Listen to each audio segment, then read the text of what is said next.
I specifically wanted to look at the out the front utility knife, and those have an MSRP, so a retail of $90, and that's actually a pretty high quality out the front knife. Yes. So that means that it is, it's stiletto style, however you want to say it. It shoots straight out the front, and then you can put it right back in, and Yep. goes in your pocket.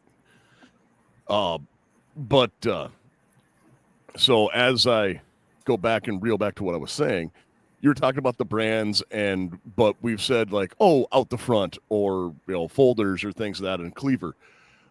We don't need to get into the shape of every blade, because like my personal favorite's a Warncliffe. Yep. Just because a Warncliffe is a slicer, for those who don't know, and the type of knife it is. So most people carry a pocket knife that is a folder.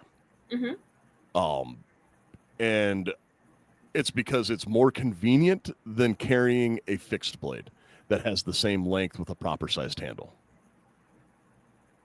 Am I wrong in saying that? Am I off base? So it depends on what you're doing. A lot of my guys that are active duty military or police officers, they like a small fixed blade because it's one movement for deployment. They don't have to reach into their pocket, pull out their blade, and then flip it open. So they look for the smaller fixed blades that can be mounted to their gear. But for the most part, people everyday carry, you're looking for a folding blade. Out the fronts, people don't realize that hole where the blade deploys from will fill up with pocket lint and dirt. And so out the fronts need to be cleaned out with compressed air and a light gun or knife oil every couple weeks, and worked through to clean out that action because it fills up with dirt. But most people are looking for a folder. Yeah. So I have fixed blade knives, and I've carried them like on my kit when I'm doing Army stuff. Yes, I have, fixed blade knives, and I have some that I was issued. I have one that I still love. It's probably my favorite fixed blade I've ever had, and I still have it. I was issued it all the way back in 2003.